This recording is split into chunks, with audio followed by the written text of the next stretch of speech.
যত রকমের পিঠে খেয়েছেন তার মধ্যে সবথেকে সেরা স্বাদের হচ্ছে এই দুধ গোকুল পিঠে। এইভাবে বানিয়ে দেখুন, ভীষণ টেস্টি হবে আর বানানো অনেক সহজ হয়। প্রথমে তার জন্য ময়দাটা মেখে নিতে হবে। ময়দার মধ্যে অল্প একটু লবণ এবং পরিমাণ মতন সাদা তেল দিয়ে ময়ম দিয়ে নিয়ে ময়দাটাকে মেখে নিচ্ছি। এখানে অল্প একটু চিনিও অ্যাড করতে পারেন। এখানে মেজারিং কাপের 1 কাপ নিয়েছি ময়দা, একটি চা চামচে 4 ভাগের 1 ভাগ নিলাম লবণ, আর 1 টেবিল চামচ নিয়েছি সাদা তেল। সব কিছুকে ভালো করে মিশিয়ে নিয়ে তারপরে অল্প অল্প করে নর্মাল জল দিয়ে মেখে এইরকম একটা সফট করে ডো বানিয়ে নিয়েছি। ডোর ওপর থেকে একটু তেল লাগিয়ে আরও 5 থেকে 7 মিনিটের জন্য ঢাকা দিয়ে ঢেকে রেখে দেবো, তাতে ডোটা বেশ সুন্দর সফট হয়ে যাবে। এবং যেহেতু ময়দা দিয়ে বানানো হয়েছে, ওপরটা কিন্তু আর ড্রাই হবে না। তার জন্য একটু ওপরে তেল লাগিয়ে 5 মিনিটের জন্য একটু ঢাকা দিয়ে ঢেকে রেখে দিচ্ছি। এতে ডোটা দেখবেন আরও ভালোভাবে সেট হয়ে যাবে। ততক্ষণে নারকেলের পুরটাকে রেডি করে নিচ্ছি। তার জন্য কড়াইতে এখানে নিয়ে নিয়েছি 2 কাপ ফ্রেশ নারকেল কোড়া, তার সঙ্গে দিলাম নলেন গুড়। যেই কাপের মাপ করে নারকেল কোড়াটা নেবেন, সেই কাপের 1 কাপ নারকেল কোড়া নিলে 3 ভাগের 1 ভাগ নিতে হবে নলেন গুড়। তাহলে নারকেলের পুরের টেস্টটা দুর্দান্ত হবে এবং বাইন্ডিংটা খুবই ভালো হবে। 2টো এলাচ একটু থেতো করে দিয়ে দিলাম। তারপরে মিনিট 7-5 মতো নাড়াচাড়া করতে করতেই দেখবেন বেশ চিটচিটে হয়ে আসবে। এইভাবে করে নারকেলের পুরটাকে রেডি করে ফেলুন। আর এই নারকেলের পুর দিয়ে আপনি যে কোনো পিঠা বানাতে পারেন, টেস্ট কিন্তু দারুণ হবে। তারপরে নারকেলের পুরটাকে ওদিকে ঠান্ডা করে নিই, আর ততক্ষণে এদিকে ডোটাকে দেখুন আরও একটু ভালো করে মেখে নিচ্ছি। ডোটা আগে থেকে অনেক বেশি সফট হয়ে গেছে। এখন এর থেকে লেচিগুলো কেটে নিচ্ছি, আর লেচিগুলো একটু বড় মাপের করে কেটে নেব, কারণ একটা বড় করে পাতলা করে প্রথমে রুটি বানিয়ে নিতে হবে। এই পদ্ধতি দেখে একবার গোকুল পিঠে বানিয়ে দেখুন, পিঠে দেখবেন বানানো অনেক সহজ হবে আর পিঠের টেস্টটাও দুর্দান্ত হবে। খেতে কিন্তু দারুণ লাগবে। একটি একটি করে লুচি না বানিয়ে প্রথমে একটা বড় করে পাতলা করে প্রথমে রুটি বানিয়ে নিন। তারপরে একটা গ্লাস দিয়ে কেটে ছোট ছোট করে লুচিগুলো বানিয়ে নিন, তাহলে একসঙ্গে অনেকগুলো লুচি বানাতে পারবেন। দেখুন, এইভাবে প্রথমে যতটা সম্ভব পাতলা করে নেওয়া যায়, পাতলা করে প্রথমে রুটিটা বানিয়ে নিলাম। বেশ বড় করে রুটি বানিয়ে নিয়েছি। এখন এর থেকে ছোট ছোট লুচিগুলোকে কেটে নেব। তার জন্য একটা গ্লাসের সাহায্যে এইভাবে একটু প্রেস করলেই সহজেই লুচিগুলো কাটা হয়ে যাবে। আর কাজটা বেশি সহজ হবে যদি একটা স্টিলের গ্লাস দিয়ে কেটে নেওয়া যায়। স্টিলের গ্লাস দিয়ে দেখবেন বেশ ভালোভাবে লুচিগুলো কাটা হয়ে যাবে। গ্লাসটাকে রুটির ওপরে একটু প্রেস করলেই সহজে কাটা হয়ে যাবে।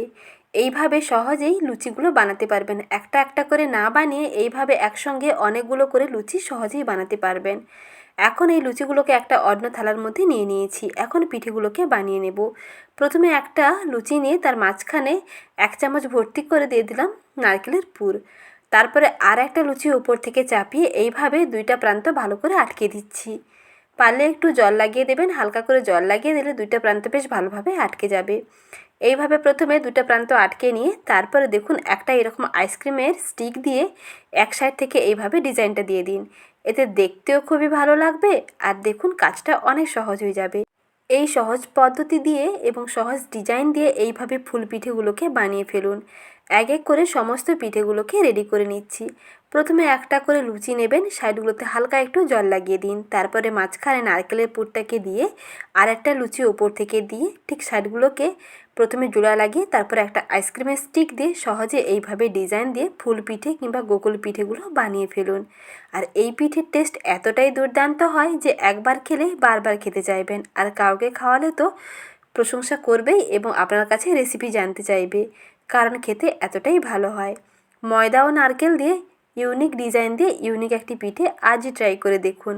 শীত থাকতে থাকতে বানিয়ে ফেলুন, না হলে কিন্তু আফসোস করবেন। শীতকালে পিঠেটা খেতে আরও বেশি ভালো লাগে। এইভাবে সমস্ত পিঠেগুলোকে রেডি করে নিয়ে এখন এই পিঠেগুলোকে তেলের মধ্যে ভেজে নিতে হবে।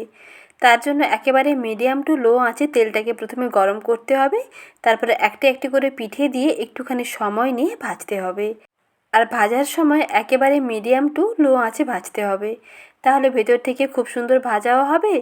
আর যেহেতু এর পাপড়িগুলো একটু পুরু আছে, তাই একটু সময় নিয়ে ভাজলে খুব সুন্দরভাবে দেখবেন ভাজাও হয়ে যাবে। তারপরে কালারটাও বেশ সুন্দর চেঞ্জ হয়ে যাবে। এইভাবে উল্টে পাল্টে সময় নিয়ে ভেজে নিন। বেশ মুচমুচেও হয়, ভীষণ টেস্টি লাগে। এইভাবেও খেয়ে দেখুন, খেতে দেখবেন ভালো লাগবে। আর যদি রসগোকুল বানাতে চান তাহলে এই পিঠেগুলো তেল থেকে তুলে নিয়ে ঘন শিরার মধ্যে দিয়ে দিন, তাহলে দেখবেন রসগোকুল পিঠে রেডি হয়ে যাবে। আর যেহেতু আজকে দুধ গোকুল পিঠে বানাবো, তার জন্য দুধের শিরার মধ্যে পিঠেগুলোকে 5 থেকে 7 মিনিট ফুটাতে হবে। তার জন্য এখানে কিছুটা দুধ প্রথমে জাল দিয়ে নিচ্ছি, তার সঙ্গে আমি 2 টেবিল চামচ দিয়ে দিলাম গুঁড়ো দুধ। এতে দুধটা বেশ তাড়াতাড়ি ঘন হয়ে যাবে, টেস্টটাও ভালো হবে।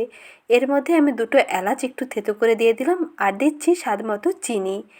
2 টেবিল চামচ দিচ্ছি চিনি। চিনিটা ভালোভাবে মিশে গেলে এর মধ্যে পিঠেগুলোকে দিয়ে প্রায় 5 থেকে 7 মিনিট ফুটিয়ে নিতে হবে।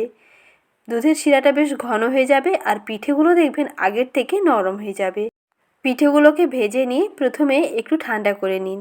ঠান্ডা করে নেওয়া পিঠেগুলোকে দুধের মধ্যে দিয়ে প্রায় 5 থেকে 7 মিনিট মিডিয়াম আঁচে ফোটাতে হবে। প্রায় 10 মিনিটের মধ্যেই দেখবেন পিঠে একেবারে রেডি। দুধটাও আগের থেকে অনেকটা ঘন হয়ে যাবে আর পিঠের মধ্যে দুধের এই ক্ষীরটা বেশ ভালোভাবে দেখবেন ঢুকে যাবে। খেতে দুর্দান্ত লাগে, অসম্ভব সুস্বাদু এই দুধ গোকুল পিঠে কিংবা বকুল পিঠে আজই বানিয়ে দেখুন। এতটাই টেস্টি হয়, একবার খেলে এর ভক্ত হয়ে যাবেন আর বারবার বানাতে মন চাইবে। তাহলে আর দেরি না করে রেসিপি দেখে আজই বানিয়ে ফেলুন। আর সহজ রেসিপিটি কেমন লাগলো কমেন্ট সেকশানে জানাতে ভুলবেন না। ভালো লেগে থাকলে একটি লাইক করবেন। ভালো থাকবেন, সুস্থ থাকবেন। রেসিপি দেখার জন্য জানাই অসংখ্য ধন্যবাদ।